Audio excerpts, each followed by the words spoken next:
நிச்சயமாக ரித்தி. அதாவது ரஷ்யா பகிரங்கமாக, மறைமுகமல்ல பகிரங்கமாக ஒரு எச்சரிக்கை கொடுத்திருக்கிறது. தன்னுடைய போர் ஆளுமை திறன் எப்படி இருக்கிறது, ராணுவ பலம் எப்படி இருக்கிறது என்பதை பறைசாற்றும் வகையில் ஒரு போர் பயிற்சியை ரஷ்யா மேற்கொண்டிருக்கிறது. இதுல மிக முக்கியமானது, எப்பொழுதுமே கோட்டு சூட்டுடன் தான் நாம் விளாடிமிர் புட்டின், அதாவது ரஷ்ய அதிபரை பார்த்திருப்போம்.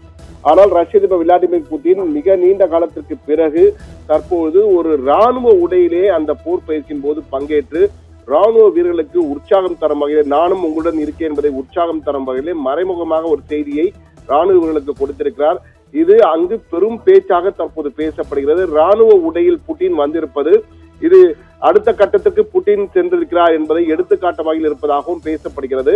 எனவே இந்த போர் பயிற்சி என்பது பெலாரஸ் நாட்டுடன் சேர்ந்து நடத்தப்பட்டாலும் இது ரஷ்யாவினுடைய போர் ஆளுமையை காட்டும் வகையில் தான் இந்த போர் பயிற்சி இருந்தது. கிட்டத்தட்ட 25 வெளிநாட்டு பிரதிநிதிகளும் இந்த போர் பயிற்சியின் போது பங்கேற்றிருக்கிறார்கள்.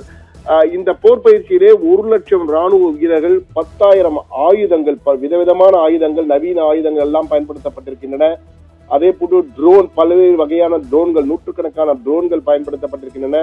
335 போர் விமானங்கள், 65 போர் கப்பல்கள் என்ற வகையிலே, சிறிய வகை கப்பல்கள், பெரிய வகை கப்பல் என்ற வகையில் மத்திய கிழக்கு பகுதியிலே, ரஷ்யாவின் மத்திய பகுதியிலே இந்த முலினோ ட்ரைனிங் கிரவுண்ட் என்ற வகையில நிசானி நொரோகொரோட் என்ற பகுதியிலே நடைபெற்றிருக்கிறது.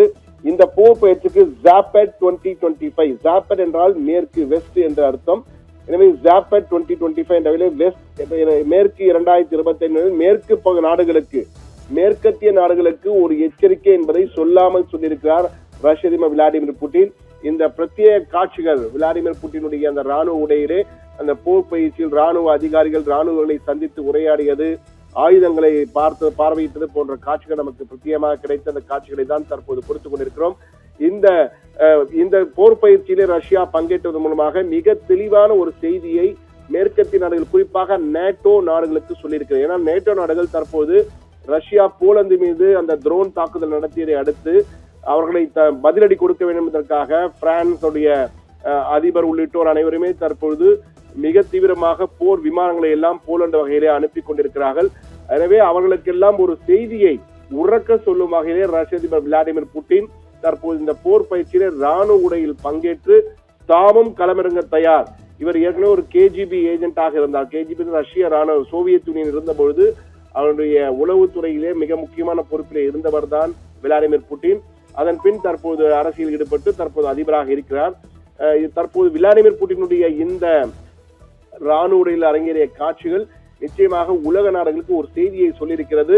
ரஷ்யா எதற்கும் தயாராக இருக்கிறது, பதிலடி கொடுப்பதற்கு தயாராக இருக்கிறோம், தாக்குதல் நடத்துவதற்கும் தயாராக இருக்கும் என்பதை சொல்லாமல் சொல்லியிருக்கின்றதான் எடுத்துக்கொள்ள வேண்டும்.